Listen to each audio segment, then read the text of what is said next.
There's a major problem. Earth's resources are running out. We're polluting the earth, that kind of thing. Let's find a new place, right? So it's, are we going to, in any of our lifetimes, are we going to be settling on Mars? I mean, let's ask Neil deGrasse Tyson, somebody that knows. But to put out a story like that people can really, simple, it's easy, we can wrap our arms around it, and that is inspirational. But I think it's an incredible vision and story for a company to have.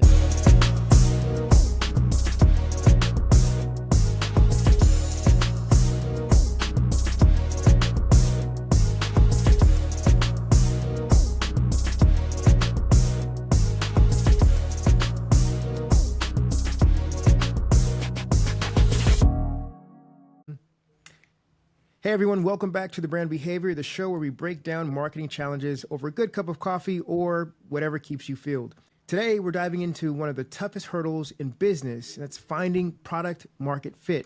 So whether you're launching a startup or an evolving and established brand, this journey is packed with trial and error. So relax, grab a seat, let's chat about what it really takes to make your product resonate with the market. And I have some amazing guests lined up for you today that's going to tackle this topic. And joining me today is Brandon Cobb. He's a seasoned marketing executive who helps countless startups navigate the maze of product market fit. Brandon, how are you? I'm well. Thank you for having me. Excited to be here. Likewise. And next we have Dots Olebuyu. He is an entrepreneur and marketing automation expert who knows how to turn insights into action. Dots, how are you? Great to be here. Nice to be with some great company. Awesome. And last but not least, we have Maury Rogo. He is a veteran brand consultant with a story-driven approach to finding and engaging the right audience. Maury, how's it going? Great. Happy to have this conversation with you all. Great. So welcome, guys. I'm certainly excited to have you all here. Now, before we dive in, I want to talk about an interesting experience I had with a past client that really revolved around product market fit. It was essentially my first experience of it, and it was actually NOS energy drink. And it was originally named Omega, and then when it was first introduced into the market, but when it was introduced, it didn't sell really at all. And then they repositioned to appeal to more of a emerging niche car culture that really took off, right? And in fact, it was acquired by Coca-Cola shortly after. But it just shows how you can go from failure and have that failure fuel your innovation. So that's really what I want to talk about. And I want the listeners to know what it really takes to go or to have a great product market fit. And so we'll start with the basics for those who may not know, but essentially finding a product market fit isn't about luck. It's about knowing your audience and solving real problems. But sometimes companies may fall in love with their ideas before actually validating them. So I want to start off with you, Brennan. What's the biggest misconception about product market fit? Yeah, well, I'm glad that NOS was able to find those weak signals early on and shift and adjust. And I think one of the biggest misconceptions is that once you find that fit, that it's just a single definitive moment in time rather than a continuous process and a dynamic process. So you always have to be continuing to evolve with the market. And with that being said, sometimes people may misperceive like early traction or early hype as a product market fit. But what may be more important is the consistent demand, the organic growth, and real clear customer retention through time. So just understanding trade-offs and when you have to make trade-offs, those kind of things, and just understanding that it's a continuous process. Yeah. And without that, going through that process, Dots, when should a startup start testing to see if they have a good product market fit? Depending on the scale, I would say you start immediately, right? What does your mother think about it? Now, of course, your mother is going to be the worst benchmark at the end of the day. But it starts with, your immediate connections, peers and so on and so forth. But you want to be able to start immediately and to be able to look at the different levels of the product to market fit. And we could, look into the details of that later. But from a growth perspective, you are looking at your segments and their jobs to be done. People sometimes look at the wrong things these days, but from a storytelling or communications perspective, or even just the pricing, it's really about the job to be done. Then you're looking at your go-to-market motions and what is that mix that helps you to get to that product to market fit. because it's not about just the product. I think it's important that the product should do its job, but it's also how that product is being distributed, given your earlier example. Yeah. And you also mentioned something about storytelling, right? And how storytelling is a part of that product market fit. And I know more you have some experience in that. Give me some examples of, a product, service, or offering that you may have worked with that just totally missed the mark, but were able to use storytelling to sort of turn things around. Absolutely. So the problem is I've got hundreds of examples, not just an example. So it's hard to narrow it down. Let's start with one. I'll do one. If I may, I'd like to comment on something that each Dots and Brandon said. One is, Brandon started off, and I think a lot of people think of this as a campaign. And I heard something really interesting a couple of weeks ago. Is you think of a marketing campaign, or you think product market fit as if it's a campaign. Campaign was used from World War II. World War II, when they had, we're going to take that hill or protect this line that was maybe a few months long. That was a campaign, and then the campaign ended. And that is absolutely not the way marketing is done today. That's not the way you find a product market fit. And that's why people are talking about pivoting so much. To me, the pivot and your product market fit are literally hand in hand. So as was something you said, which is, founders, product managers, tech founders, and creative people, we're so enamored that we thought of something, that we want to have something that's going to go out there, we're going to go to market with it, it's going to be great, that we're hanging on to it so tight that we're not open to, telling a different story than what we thought it was. And so if you now, branching into the story. So if you're telling the wrong story at the very beginning, you're not going to get the investors. You're not even going to get into the funnel. You've got to tell the right story to the investors, which is a different story than what you're going to be telling to the customers. The investors, they need to have a 10x or 100x, foreseeable return. So you're talking about what I call the unicorn pitch. And so we had multiple customers. You asked about one. Let me think. So tell you what, I wouldn't even mention a customer. I'll mention myself. So when this company started 15 years ago, social media was still fairly new as far as a marketing channel and a marketing platform. So I was going out and doing speeches and talking about how, movies and they need to market on social and, go to Facebook. And I was not getting much, I was not getting the feedback I wanted. We weren't getting hired for months. And so I said, well, I have an expertise in video as well. I'll just throw that in. Well, video, you can go and film the video for us. You can make an animation. You can do the trailer for this film, or you can go and get feedback from people and put those out. And I was like, well, of course I can do that. I wasn't even thinking that, that was something. Sure, of course. We'll do that. And we'll start there. And then we're going to do this social media campaign. Well, after 40, and then that became 100, and I'm not kidding. It was 100 of those video campaigns. It finally hit me. We're a video company. We're not a social media company. We're not social media management, social media marketing. We're actually a video first marketing agency. And so that's what my dunce cap, was released, and I said, okay, we're video first. That's what we're going to do. And now it's, over 1,200 commercials, et cetera, and all the things that we get to create. So telling that different story, telling the right story at the right time is what actually made us break through, Yeah. And, I really want to dive into what you mentioned earlier about the story for investors may be different than the stories that you tell for your customers, right? Let's dive in and maybe provide some examples on those two ends, right? So how different would those two stories be? What would be the focal points from investors to customers? Give us some more ideas. Sure.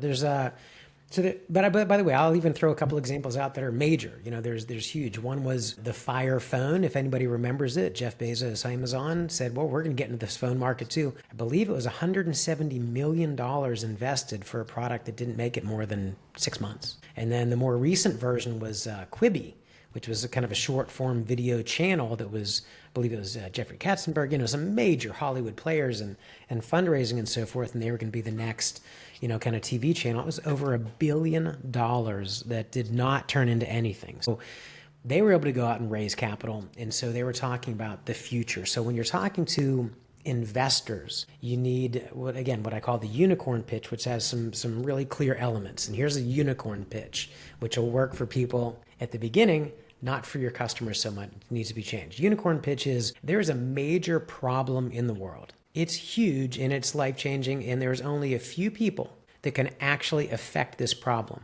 you happen to be talking to one of the people or one of the teams that actually has a beat on this market, experience in it, and knows how to fix it.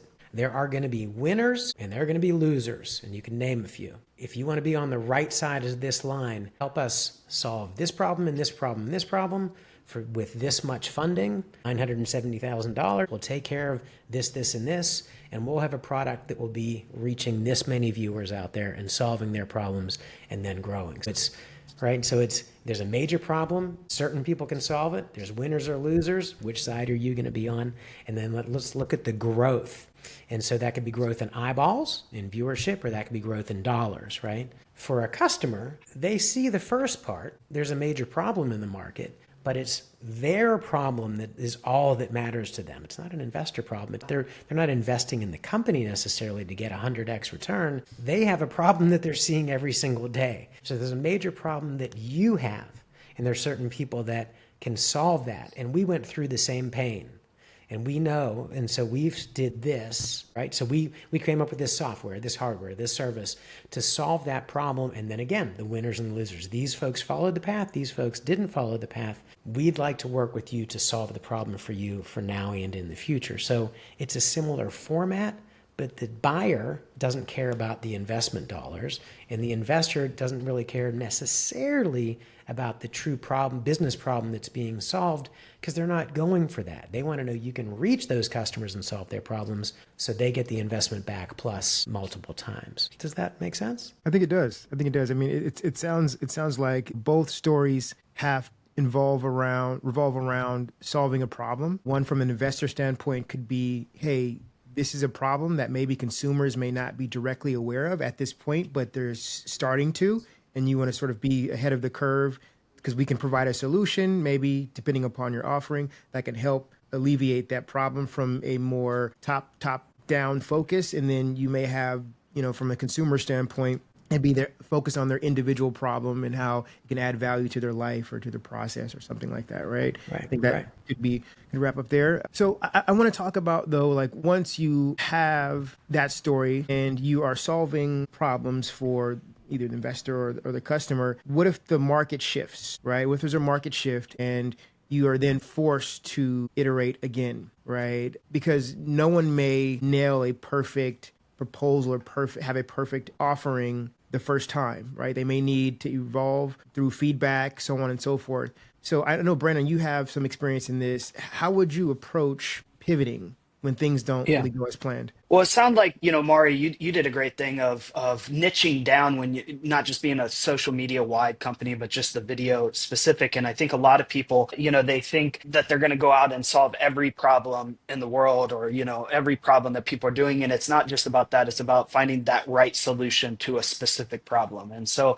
some metrics that you can use for some of this. Conversion rate is really the main thing you're looking for in a lot of ways. And so like leads are an indicator potentially of good branding, potentially from promotions, some of that hype and different things that I was saying, don't get caught up on that. But true conversions, what's really mattering to product market fit. And, not just that, but after the purchase, the retention and the repurchase rate. And if customers keep using your problem, you're really solving a real problem. But if there's a low churn, if there's a high churn rate, then maybe there's still room for improvement there. A lot of people go and they mention the net promoter score and things like that, which is, do users recommend your product to others? I think or would they say they would recommend their product to others? That's an easy metric to obtain as marketers, but it's also easier for customers to say than actually go do what they're saying. So I take more value in the behavior than in the and what's actually, what they're telling you. And with looking at some of that behavior, if you are tracking, you're seeing word of mouth, you're seeing social proof being put out online and different things like that, you're satisfying a need. And I think the other thing is just to really keep an eye on just how I said the conversions are what matters. Revenue revenue being the ultimately the biggest thing. I have a saying that you can't do marketing without data, but data doesn't tell the whole story. The final revenue does. So it's a mix of understanding customers' willingness to pay, and you're not having to do deep discounts. Yeah. So just tracking some of these metrics along the way you're going to be able to start to identify, hey, there's either room for improvement. We do need to make a big pivot. Or maybe things hopefully are going as planned. And what are some other cues outside of specific data points? Because you mentioned, data can certainly be used for marketing, but it doesn't tell the whole story, right? I mean, how do we bridge that gap in terms of identifying specific signals that are apparent that really points to a shift in positioning in the marketplace? Is it competitors that are on the horizon? Is it some consumer behaviors? Is it financial, political environments? Like, what are your thoughts there? Sure. I mean, all of that is important. You have to be aware of where competitors are coming in and just the social environment as a whole. And some of that can be tracked with a lot of like unstructured data. So user generated content in the form of their writings. Maybe they're your customer, but you're seeing what support tickets are coming in, and you're leveraging AI to really pull various insights out of that, or their phone calls with you, and you're summarizing up what the needs and pain points that where the room for improvements may be, but also social engagement as well. So how they're behaving online as consumers, you can pull a lot of insights out of that. So just I would say we're at we're better positioned than ever to leverage this unstructured data that previously was more from a marketer's intuition and feel. It was a touch and feel with the market, and now being able to convert some of that from just kind of an intuition and subjective and kind of art into more of a science, because we're able to convert some of this unstructured data into real meaningful insights. Yeah, and Daz, I see you shaking your head over there. What are your thoughts about it? Oh yeah, I mean it's literally just exporting all your reviews, or as some would call it, self-reported data, and just processing that through AI as much as possible to get certain trends. But yeah, I mean, self-reported data I think is very, very key in a world where it's too much of data and low common sense. Excuse me, my voice cracked at common sense. It's key to be able to look at revenue attribution, especially from an investor perspective. I'd like to chime in on that a bit, by correlation as well. And I know More will have a lot of challenges trying to prove ROI from demand generation video campaigns or videos productions and things like that, because they are satisfying people at a specific phase of their buying journey, right? And I think for investors, it's important to manage their expectations. Give them the data they want. Give them the unit economics, right? Which breaks down growth based on go-to-market motions. And, look at all the media types in between and find the right mix. But along with that is give them commonsensical insights, like, Brandon has mentioned as well. Look at all those unstructured, self-reported data, nuanced insights as to how the product is performing, what features or what benefits of the products are mostly used, and why the timing is also right. I was kind of interested to see if Murray was going to dive deep into QB, because everything almost felt perfect. It's the pandemic, new competitor to Netflix, and still didn't work out. But sometimes it might just be the pace of growth. I know that I said product market fit should start with your grandmother, but the pace of that growth is also very, very key. And how you pivot and so forth might also be important to this conversation as well. So pace in terms of the adoption of whatever resource offering that you have? Yes. Is that what you mean? In strategy, and I know this borrowed from business strategy, but marketing strategy, there's the diffusion of innovation. Mm-hmm. And so you're going through, that cycle and taking as much learnings as you can, making the course corrections as much as you can on the product side and also on the distribution side as well. So, and as you do that carefully, using all the data sources that have been mentioned, then you can, sometimes it's most likely about you owning in on this, specialization, as, Murray and Brandy had mentioned. Also, sometimes you might get to a specialization and then you become as big as, some conglomerate and so on and so forth, and start to test new categories and own that categories as you test them. But it's always almost like there's something about the psychology of the doors. When you look at one door at a time, you are testing product market fit one market at a time, whether geographically or just by trying to meet their needs and deliver on their jobs to be done. Yeah. And so I'm wondering, is sales or revenue a direct indicator of product market fit? Could there be instances where that may not be the case? There's certainly earlier instances, right? So like finance is a lot of time going to want these, that's what they're caring about. But a lot of times there's relationship indicators that come first. And so sometimes what finance wants and marketing, it's a balance, because you have to keep finance happy that you're there for the long term of things, but at the same point sometimes what they're wanting is not the best indicator initially, but there's a mediator there that eventually leads to that revenue. So that there's certainly other indicators, but ultimately if your indicators are not leading into revenue, I think that's a problem. I have a piece on that too, Jonte, if I could. So I've seen some companies come out, because we help a lot of startups, right? So they come out, they have an initial pop, right? So if you totally attribute revenue to the success of the company, what you just said, Brandon, about the relationships, they might go out there and this is the person that purchased from us, the salesperson has a 20-year relationship or a great relationship. So they make those initial sales, but if it doesn't continue and it doesn't keep following that line up to the right, then you have another, then you may have missed your product market fit because you actually sold based on relationship, based on promise, based on the vision of the future, and some things that you still have to build, like the production cycle Dots was talking about. So I've seen that as well, a great initial pop, and then the ongoing doesn't happen. So then they're looking for a pivot, and that pivot is so difficult. I mean, it's like if you're too late or you're too early, you can completely miss the market, and all the investors lose, and then customers lose, that kind of thing, because you might change. So we wouldn't be on a podcast if it was easy, right? I mean, it would just be a part of business. But it is a really difficult thing. I think it's both data and it's really that insight, that gut kind of feel. Yeah. I know, Maury, you mentioned my name, but can I just respond there as well? I think to what Maury said about initial pop, there's so much obsession about acquisition. And I think that's fine, right? But what happens after that? And I don't know what's up to the right you meant, Maury, but I was thinking about what happens to lifetime value, right? The retention. How do you continue to engage?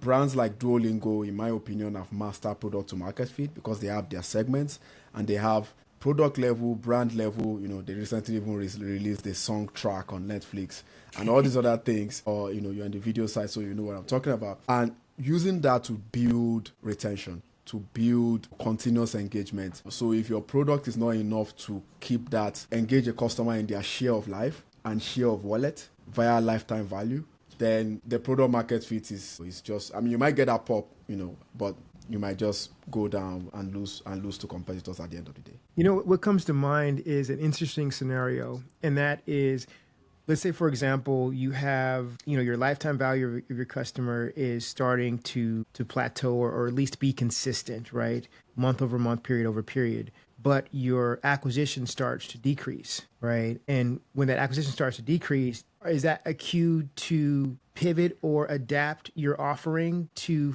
meet the market demand? But will that also cannibalize some of the lifetime value of your current customers because now your offering is somewhat off base from what they originally engaged with you? Give me some thoughts about that. I think the biggest example to this is Apple. Apple has sold all the phones to everyone in the world that can use Apple. Like, what a time to be alive, right? So, and they've had this plateau in acquisition. People keep using Apple, based on, like they say, orchestrated obsolescence. I can't remember the prefix there, but you guys know what I meant. Many of the, Apple is a great brand. It's a great product. We all agree. And now they have to, establish the service side of it, right? And so what they did really was to just build an ecosystem out of that. Cross-sell, upsell, whatever you call it, to have people to also enjoy that service. So most likely, if you're listening to this podcast and you're listening on iTunes or Apple Podcasts, you're most likely using an iPhone. That's a very good example of creating that product market fit as you branch into other services and create other revenue lines through cross-selling and upselling. Yeah, I think Once that's you a perfect case study. I'm sorry. Go ahead, Brandon. Well, I was going to say, once you've saturated a market, and if you're not a global company yet, you could expand localities. But once you've saturated the market, like you said, on the cross-selling, upselling, and developing that ecosystem, it's really, there's opportunities to create complements or complementary technologies and different products and services around that core product, and keep adding new value to that single product and new demand for these complements that you're creating as well. So that's an opportunity always. That's the dream, isn't it? I think for most companies, if you think of Salesforce, I mean, it was a salesperson's CRM. It was to track, your customers and be able to communicate with them, and for managers, right? But now Salesforce isn't, literally for sales. I mean, it created an infrastructure, a software infrastructure that everything is tied into, billing, product, servicing, email, marketing, etc. So that's the dream. So they're embedded. They have recurring revenue and still have a lot of growth. Apple did it beautifully. I mean, I don't think you could do a better launch than that vision that Steve Jobs had with the ecosystem, right? I mean, now that it's so big, it does come under fire and that kind of thing. But I think that's really the dream people are going for. But maybe it comes back to the beginning of the conversation, which is, I don't think you can start as the platform. That's a great way to lose unless you even just talked about, $1 billion invested in it and it went away. Solve a particular niche if you possibly can. And then, Jante, you mentioned, how do you keep those customers happy as you pivot and as you pivot, as you change to try to win new markets? I think my answer to that would be is you got to talk to them. You've got to have communication with these current customers and run their needs. What do they need? Build off the current customer base. What do they want next? Maybe instead of running to, possible new market and new capabilities. And I also think that, frankly, now more than ever, with the absolute exponential, rise in AI, companies are changing almost every day, or wanting to change almost every day now.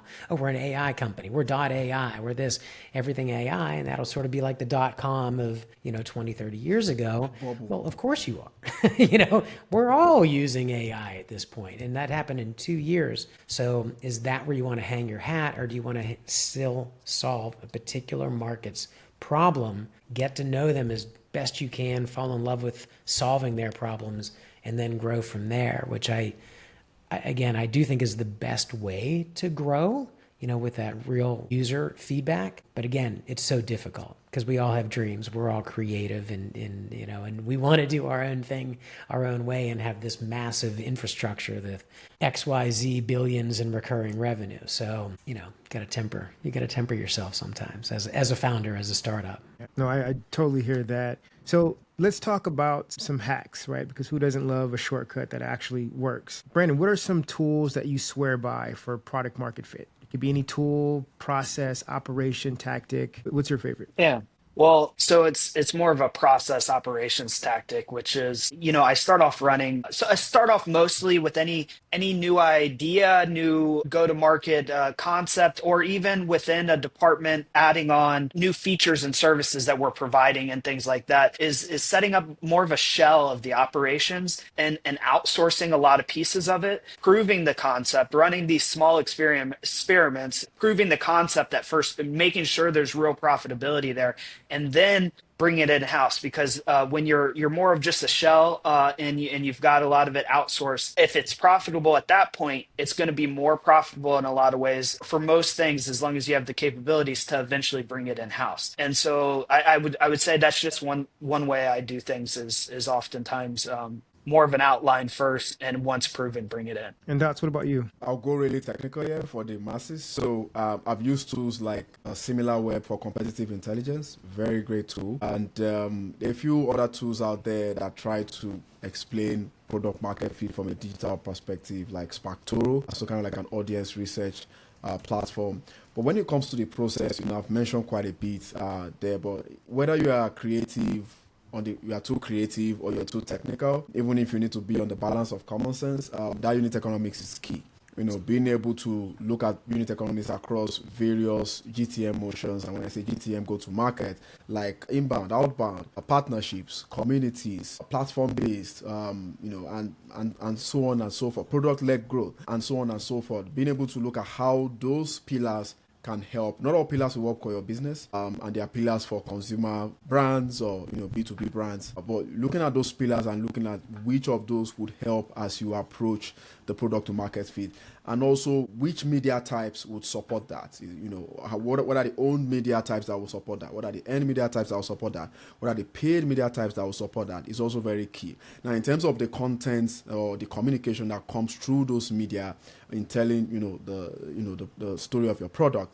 you're looking at basically three, in my opinion, and there's still an active debate about this out there.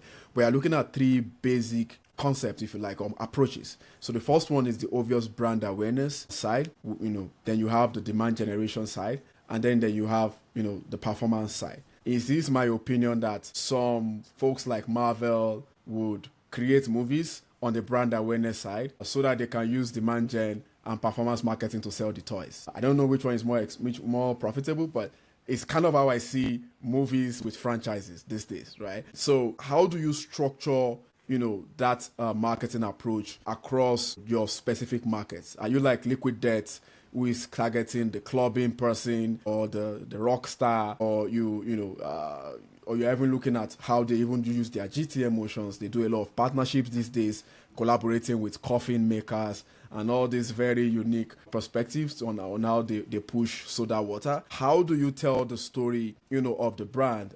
If we really look at it, and I'm sorry I'm going off the tangent here, I'll be wrapping up soon. In terms of solutions to problems, yes, there might be unique solutions in some cases, but it's not that special. There is nothing in the world that has been invented that has never been invented or conceived in some way, right? Even when it was like the Stone Ages. So it's basically about how you take care of the customer through that product or through that offering. How you communicate it as well, I think, is what matters, which is why I think, Amore, for example, is in a very flourishing industry. Video was important yesterday, it's important today, it's going to be important tomorrow, in being able to tell the stories of the brand across the consumer journey or customer journeys and across, different segments. Awesome. Thank you. Can I jump in on a couple of things Dot said? Absolutely. So, by the way, and after 15 years, I truly appreciate you saying that I'm an important because, some days I wake up, I'm like, what's new and exciting? I got to, so thank you. I really appreciate you saying We're all there, Maury. Okay. We've all been there. Okay. So the quick comment on the Marvel thing. I mean, what made George Lucas, the writer, the creator of Star Wars, right? The deal he made was, okay, you can get the movie rights, I'll sell that, but I'm keeping all the product rights. So the product, every toy, every Yoda, every baby Yoda, now, I believe it passed 60 billion in revenue from that one movie that was not accepted well. The studios didn't even want to bother with it. They thought it was, go back and watch the original Star Wars trailer. It's cringeworthy how terrible it is. It's terrible. And then, you see that it was promoting this movie. Really? So it's worth 90 seconds to go check that out and see what it all became. So even trailers started telling their stories differently. But Vijante, I want to answer your question from my perspective too, which is for the products and the tools that help product market fit. To me, it's just constant testing because we're doing this all the time. And what used to be, I would say, one marquee video to tell this story of their brand story, and then there was their product story and some testimonials. Now it is, we don't do a video, we're doing many, and it's for particular market segments. They need to hear this, not necessarily that. They're an energy company. They don't care what a software company, thinking from the customer perspective. So making these different versions of these videos, we can have 20 versions that we're putting out there that people are going to use, brands are going to use for their ads, for different market segments, for different solutions, for different benefits that they have. So it's the different copy that you have on the landing page, different landing page designs, certainly different videos, and then which one resonates the most to which market. And I believe, go with your success, double down, triple down, quadruple down on what's working, where some people actually go with, oh, this isn't working. How can we fix that? I'm kind of in this is working. Let's go with that. Let's focus more and see if we can enhance that message. So I've also believed in, putting up landing pages, test pages, little toolkits, tools like lead magnets, calculate this, for your industry. And that actually is turned into products that generate revenue because you have enough traffic coming there. Does that Can I help? jump? That's very helpful, yeah. And going on kind of, because I was thinking when you mentioned tools and stuff, really on trying to identify the best, what's working, what's not. There's tools out there like Hotjar where you can track the how your users are scrolling, where they're spending their time, where they're clicking, where they're in, and other even like eye tracking tools and things like that, to see where the eyes is specifically going in an image, or even in seeing. So this is a specific example of I know this is it's an unproven bit of technology, but there's on kind of the neuromarketing side of like with EEG, I was bringing to market a electric wheelchair company, and we were trying to come up with some new colors that maybe just aren't the everyday colors. And so we would flash. We had a couple participants where we were with EEG, and we would flash colors in front of them, and we'd ask them which is their favorite color. And what the point of this is. Their body's response may not always align with their verbal response of what they tell you. But if the two align where their brain waves are spiking on a certain thing and they're telling you what their favorite color is, now you've got a pretty good confidence that those two that everything aligns. And it may not just be intentional that the consumer is misleading you. Maybe they just don't even know what really is triggering them. So that, and then just one other thing when you were mentioning kind of on those lost leaders and whatnot. Yeah, I think I just wanted, it was going to my head right then. There's an old war strategy of you give up a pawn to save a chariot. And I thought, yeah, that was just a good line to throw in there. Yeah, for sure. That's great. All right. So now we have that time where we focus on examining 3 executions of a product market fit. And the name of this segment is Bad, Bold, or Brilliant. And so I would like to get your insight and feedback on these specific executions, right? So we can start with one would be, as I'm sure you may all remember, years ago, Google Glass. Let's talk about Google Glass, how it was entered into the market and it pretty much fell flat. But what does that have to do with product market fit? What's your insight or opinion there? But I just wanted to say bold. Bold is my vote on that. But go ahead. Yeah. Now you're influencing Maury now. He's like, Yeah. Okay. Well, why I say bold is because it's not the concept of using augmented, any type of Apple has the Vision Pros now and everything like that. And even going back, we talking about movies and stuff like 3D and everything, all this stuff doesn't necessarily pick up because of the inconvenience of people not really wanting to have these extra things on them. So I think it's a move. It's not necessarily the wrong move of like wanting to augment things, but there's a deal killer in there, and the weight, the heaviness, the bulkiness, that kind of thing. Yeah. So I would go with bold on that as well. But it's easy to say bad whatever year, 8 years later, because it didn't take off. And one of the again, because we have 2020 hindsight, that kind of thing, but they killed the product, and they killed it so I think relatively quickly. Good for them. They're Google. They can do that. It was a rounding error. They can keep moving on. But I do wonder if they continued with it in some different version. I mean, they really, I think, struck the whole division. All the people, that kind of thing, because it didn't take off. And if it was either put out as a, kind of a market test instead of the next big thing, which it seemed to be in my office tower, that seemed to be what it was, because people had them, they're wearing them, and then they're clicking and clicking and clicking.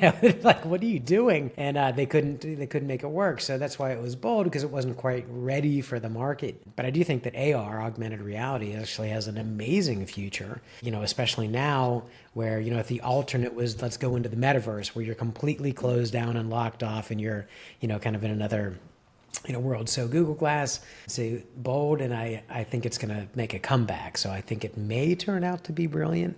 We'll see.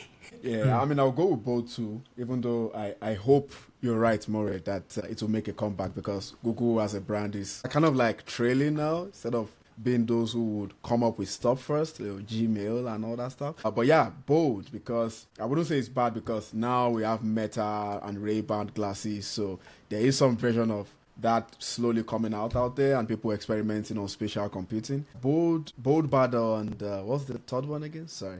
Are brilliant. Brilliant. Yeah. I mean, the product is brilliant when everything seems to go well. And many people don't even know that the iPhone was not initially a successful product. I run a YouTube channel that looks at some of these things, and so I have a bit of history. But it didn't initially catch on well, which gave folks like Steve Ballmer the confidence to say it will never work. They will never get product to market fit. You can never go from typing to touching. So to Maury's point, if they had kept on, probably I think they may have figured it out.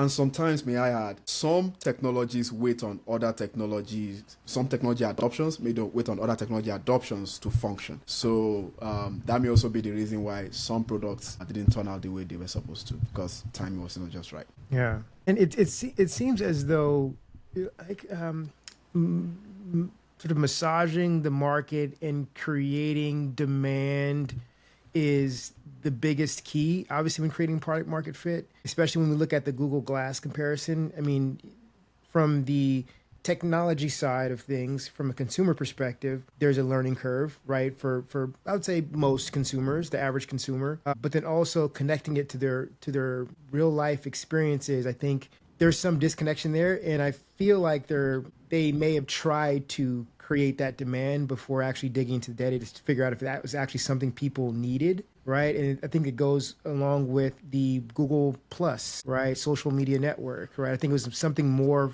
focused on their business drivers and increasing search through social engagements versus actually what people needed. So what are your thoughts about that? Can I please jump in? Because I was Yes, please, sorry, yeah. you just said it. I just hit my microphone. I'm so excited.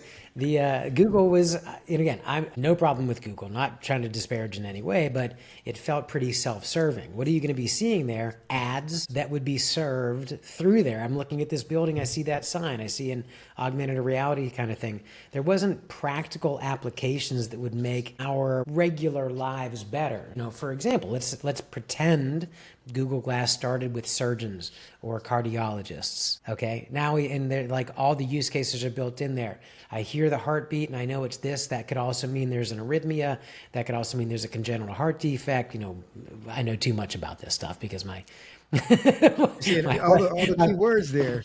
well, no, my wife's a cardiologist, and I have clients that are in that biotech is kind of the thing. So, but they, okay, now I don't have to go and look in this and crane, that there's a particular use case that would have been really great, but just for the general public, it was, serve ads, maybe directions, maybe, what else are we going to do with it? And then, what you both said is, the other technologies had to speed up to really be able to serve it, well and make it really useful, but it felt a touch self-serving, for Google to put that out there, just like Plus or Buzz or whatever that was. Yeah. Agreed. That was self-serving, but I think what they did do eventually was they didn't stay emotionally attached, and they did eventually start to follow data by pulling it, at least for now. So that's good. And then on building the rest of the ecosystem, and like you kind of said, there may be other structural things that are needed in order to make this even a usable technology. I would just say sometimes when you're launching new technologies, setting the standard in a way that enables third parties to then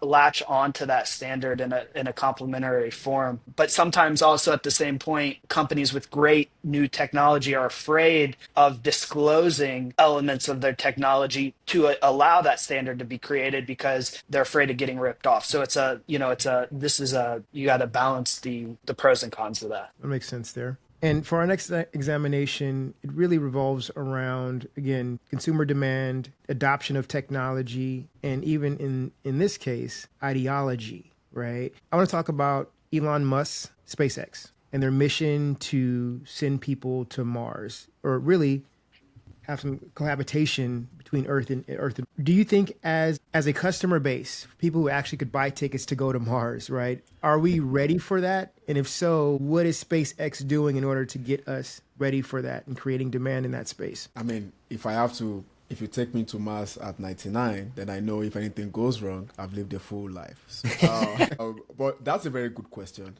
I would answer it in two ways. I know at the beginning of this conversation, you had mentioned almost like two types of audiences. or markets, investors or stakeholders. So in a way, as far as we are recording this, I think Elon Musk has got that, you know, sorted. Let's put it that way. But on the customer side or whoever is going to use that, tourism is one. Maybe there might be some people who would patronize that if it ever works. There is also the mining. I think they are looking at mining as well, being able to mine minerals of that. I think at the end of the day, Elon Musk he has the grace to, just as Brandon has said before, if it works out, great. If it doesn't work out, I'll just focus on my other 3, 4, 5 brands, right? and just move on with my life. Or just do a version of it. Maybe we can all just go to the moon instead because it's much more practical or it's cheaper or whatever it is. I'm not a science major as such, but I think that obviously there's a lot of trial and error, and he's always posting some of those progresses on progress on X. But in terms of, I think where I see the issue will be the expansion side of it. So it's going to be very quick to hit market saturation with that because there's a set number of people already on Earth. There's a set number of people that can afford business class, let alone being able to go out of space. So the question is, what does it do when it reaches market saturation? Does it pivot into mining? And when mining also becomes saturated, what happens? And I think what keeps him going is because of all the other competitors, Blue Origin and so forth. Other than that, we'll just have to see. Elon is Elon, the great man of our time. So my thought on that is one of the great founder stories. That is one of the great vision stories, to get people to be the most brilliant scientists, the most brilliant engineers, really, to be joining there. You put out, that's the unicorn pitch. There's a major problem. Earth's resources are running out. We're polluting the Earth, that kind of thing. Let's find a new place, right? So it's, are we gonna, in any of our lifetimes, are we gonna be settling on Mars? Let's ask Neil deGrasse Tyson, somebody that knows. But to put out a story like that people can really, it's simple, it's easy, we can wrap our arms around it, and that is inspirational. I think it's an incredible vision and story for a company to have. And so I think that, and then there's the other side of, looking at his companies, differently. I read the first book way back before all the X and, in the government and all, 10 years ago sort of a thing. He's got this ability to risk everything. Probably us, most people on this call, 3.5 of us, probably would not risk $120 million in 2002 from selling PayPal. I got $120 million. You know what I'm going to do? I'm going to start an electric car company. Nobody likes those. I'm going to start a space company. I'm probably going to go deep into solar so that I can power those cars. That's what I'm going to do, and I'm going to spend every penny of it. I don't know to anybody personally that's going to say I'm going to take literally, but every single dime that they own. And he is one of those people that is just going to risk everything and seems to have no emotion about it. So there's kind of a unique trait there, well, not completely unique. Richard Branson has that, and, some other folks out there as well. But I think that's kind of worth a comment. Yeah. So regarding product market fit, do you all think that it's bad, bold, or brilliant? Bold again. And I think one thing, just to add on all this, is I have no idea, practicality of any of that, but one thing that you can do is a bit of like a cohort analysis or a generation analysis of in the way of, I think, what was it, maybe a year or two ago, there were a handful of companies. Jeff Bezos had went up with some people, and maybe it was Richard Branson and others, but just the space, just to just out of just to orbit quickly. What did they learn from that first mission of taking just civilians up to space in the first thing, and then incrementally keep building? There's got to be a lot of insights from, and I'm curious why multiple companies all kind of did it at the same time. Was there, multiple insights that can be brought from three different times of going up that then everybody can collectively take it to the next step, for that next cohort, that next generation? Yeah, I honestly think that was, excuse my language, like a pissing contest. Billionaires wanting to kind of show off and see, what their products and what their innovations can do, especially to the public. But yeah, that's my opinion about it. But I do think that overall I think it's certainly bold. We don't know if it's bad or not, but I think, even if we aren't able to get to the Mars in our lifetime, certainly the moon and something of lesser value, I guess, we could certainly reach. So it does kind of produce some thoughts of innovation and, STEM professions and things like that I think have some positive results from that mission overall. So yeah, I think that's good there. And then the last one is I want to know your opinion, whether it's bad, bold, if it's bad, bold, or brilliant. Walmart and Amazon, they're starting to go into the healthcare industries. And I'm wanting to know your opinion about that. I believe I read Walmart has some local clinics. I believe Amazon is also investing in healthcare and whole body preventative care, that sort of thing. What's your opinion about that based upon what we know about them as brands? Are these new potential offerings a good fit for their customer base? Would you call it bad, bold, or a brilliant move? Jonty, I know I didn't answer your previous question on Elon Musk, but I think that was brilliant because he's now using reusable rockets, which is a job to be done. But back to what you just said, I will speak on the Canadian market. I had the opportunity to work for a healthcare company sometime last year, and they had like a couple of subsidiaries: precision medicine for preventative health, cosmetic medicine, and private care. And what's happening in our space, and we have something similar that is going on, is that they are creating this, by the way, it's bad, and I'm explaining why it's bad. There's a bit of a sentiment there. They are creating these clinics, as you have rightly said, but in our market, they are not allowing private doctors who have actually contributed to the Canadian healthcare system to create their own pharmacies, right? So we have pharmacies creating hospitals, in quotes, but hospitals are not allowed to create pharmacies. So it's from a stakeholder perspective, especially in our market, doctors are a bit disgruntled about that. And, so it's kind of like the fight is on, if you like. But I guess for the masses, what do you prioritize, right? You are going to a hospital that was initially a pharmacist, and even before that, a grocery store, right?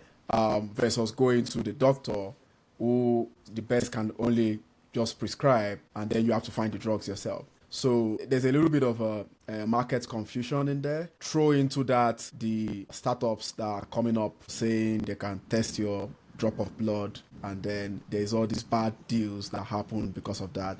Hashtag Tyrannos. So it's bad in my opinion. Anyone else? Bad, bold, or brilliant? I'll go with bold again. I feel like bold is almost the cop out in this conversation, though. But it's the nice middle ground, Good for them. It's bold, yeah. But I don't know if it's brilliant, because brilliant to me is they do it and then it works. But what they're doing is, clearly they have 300, I don't even know. I was thinking 380 billion in revenue, and they have people walking in and out, millions a day among the different stores. What other services can you add? So you've got an audience. You've got an audience in a very, very, I'll say a very fractured healthcare system, at least in the United States, right? Different countries around the world, different healthcare plans, but very fractured, very confusing, very expensive. So if they're able to deliver some of the most basic care to, the millions and millions of people that come in and out of those doors, and they're helpful and it's good, fantastic. We don't have anything if we don't have our health. Doesn't matter how many millions you have. So I'm going to go with bold, and I'm going to go with, if it's really good care, great. And I'll throw in that I think with all the information, with their current position of just having been able to become a one-stop shop in many ways. But, remember, just like how you said, Mari, this is the dream of being everything but they didn't start, like Amazon didn't start that way, right? It was books. And then they slowly kept adding this on, and they've accomplished the dream. That, being where they're at in their current position, it arguably may be a brilliant next step. It doesn't mean that brilliant is that it's going to work out or not. But what I'll say is, given all that they know, it may be a smart move. And I've ordered some prescriptions off Cost Plus Drugs, it's Mark Cuban's online website, and it really brings the price down. It's really easy. It's just delivered, and there's been other online pharmacies and stuff, but this seems like for sure, if you're going on Amazon and buying everything anyway, and I'm not talking about medical care and stuff at this point, but just like bringing in at least like the prescriptions getting sent to you and ordering those and that kind of stuff online, and just integrating that into the one-stop shop. It seems like a good next step. Makes sense there. Well, listen, I appreciate all of your feedback on these examinations here. I want to also give you all an opportunity to let our listeners and viewers know where they can get in touch with you. How can they be involved in possibly working with you? What do you have to offer? Let's start from there. So Brendan, let's start with you. Sure. Yeah. So I run a company called marketingexec.us. We really specialize on helping internationally based companies enter into the United States and expand through the United States, bridging those cultural gaps. And also at points kind of in the reverse side, if it's a locally based company that may not understand the whole nationwide market, help them expand through the US too. So it can be, from outside in or from one location out too. But you can look it up, marketingexec.us. You can also find me on LinkedIn, Brandon Cobb. Happy to take a quick call to see if there may be a fit there to work together. And, in this fractional capacity that I present the services, it's scalable as little or as much as you may need in hour-wise. So, yeah. Thanks, Brandon. What about you, Dots? You can visit my website, dotslovesmarketing.com. So that's dotslovesmarketing.com. You can find all my content there and my social media platforms, all free wisdom for you there. Subscribe to my newsletter. You can also subscribe to my podcast. I have a podcast called the Marketing Leadership Podcast, where I interviewed the greatest marketers in the world. And what about you, Maury? Well, I'm gonna wait to see if I get an invite from Dots for that podcast. I think we all were shaking our heads like, He said the greatest in the world, so we'll see if that invite comes in. Yeah, I will for sure. That's nice of you. Thank you. So I'm, RIP Media Group is the brand that I've had for the longest. So RIP Media Group. But you'll find me pretty heavily on LinkedIn. So I'm a LinkedIn learning instructor. They buy courses and I teach people how to do marketing, how to use AI for marketing, how to grow your company. And I'm doing a lot more consulting, more of a kind of a fractional, CMO or chief revenue officer to help people build the customer journey. And it's small companies and it's really large companies because it's very difficult to get the right story across to your audience, or what you think your audience is might actually be wrong. How do you get that story across, and how do you automate the process? So it goes from a video, it goes to this, it goes to this, so that you can get people and start to automate not just marketing, but sales. And it's, 70% of that is preferred by customers to be automated. They don't want to talk to our salesperson. No, people don't want to do that. They want to get as much information as they possibly can, then clear up, the different issues and so forth with the salesperson. So we do everything we can to help you automate and tell that story. Awesome. And I'm your host, Jonte Delane, founder at Digital Delane, a full-service digital marketing agency where we help to bring new brands, campaigns, and ideas to life. Thank you for tuning into this episode of The Brand Behavior. We hope you've gained valuable insights into building a business and a brand that has the perfect product market fit. Don't forget to subscribe to our podcast on your favorite platform and visit our website, digitaldelane.com/podcast. And if you enjoyed this episode, please leave us a review and, of course, share it with your network. Until next time, keep experimenting, keep innovating, and go find that product market fit. Bye for now.